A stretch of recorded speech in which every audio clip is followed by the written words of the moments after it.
আসসালামু আলাইকুম। Eagle agro থেকে আপনাদের সাথে আছি আমি রনি। আমি এই মুহূর্তে আছি ইগল এগ্রোর কুষ্টিয়া শাখাতে। আপনারা ফোন দিয়ে প্রথমে যে জিনিসটা আমরা জিজ্ঞেস করেন, রনি ভাই আমরা কতদিন বয়সের চারা লাগাবো?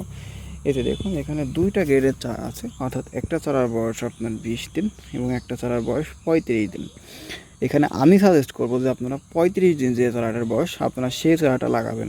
এখানে অনেকগুলো কারণ আছে, কারণ এখন ভারী বৃষ্টিপাত এবং যখন তাপমাত্রা বাড়তেছে, অতিরিক্ত তাপমাত্রা, সেক্ষেত্রে আপনি এই যে ২০ দিন বয়সী চারাটার মাত্র মনে হতে পারে এটা লং হয়েছে, কিন্তু চারাটার বয়স কম। এই যে দেখুন কীভাবে দুমড়ে পড়তেছে, এটা কিন্তু হার্ডেনিং করা না।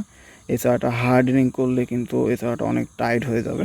অপরদিকে দেখুন এই চারাটা কিন্তু হার্ডেনিং করা, খুবই শক্ত এবং টাইট চারা। এই যে দেখুন খুবই সুন্দর এবং প্রিমিয়াম কোয়ালিটি। তো আপনাদের যাদের টমেটোর চারা লাগবে হার্ডেনিং চারা, তারা কিন্তু ইগল এগ্রোর সাথে যোগাযোগ করতে পারেন। ইগল এগ্রো আপনাদের মাঝে সুস্থ সবল এবং হার্ডেনিং চারাটাই সরবরাহ করবে। তো চারা নিতে এখন ইগল এগ্রোর সাথে যোগাযোগ করুন। আর আপনারা যারা ইগল এগ্রো চ্যানেলটি এখনও সাবস্ক্রাইব করেনি, তারা ইগল এগ্রো চ্যানেলটি সাবস্ক্রাইব করে পাশে থাকা নোটিফিকেশন বেল আইকনটি বাজিয়ে দিন।